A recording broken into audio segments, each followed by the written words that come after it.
Football cricket. আপনি কার supporter? আমি Sabbir Rahman. Sabbir? Yes. কেন? আমার আইডল। হয় নাই ওতে মাঝে মাঝে খেলে মানে নরমালি হাড়ি। ও আসসালামু আলাইকুম। আগে বলবো। পাবনা করে আচ্ছা বলুন এই তো কাপ নাও জি বলুন।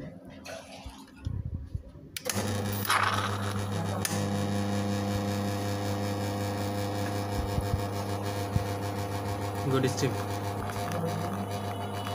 যদি বেশি সময় যেতে হবে হ্যাঁ কারণ ঠান্ডা অনেক ঠান্ডা পিচাটা একটু নিচে নামাও আর একটু এই তো এইভাবে তো রাখো সরি আপনার কথা ক্লিয়ার আসে না বলছিলাম না এটা পিচার টেস্টিং হবে হ্যাঁ চিকন করে চিকন স্টার্ট ডিজাইন স্টার্ট ধাক্কা দেন একটাই হার্ড করবেন না ওকে ওরে বাবা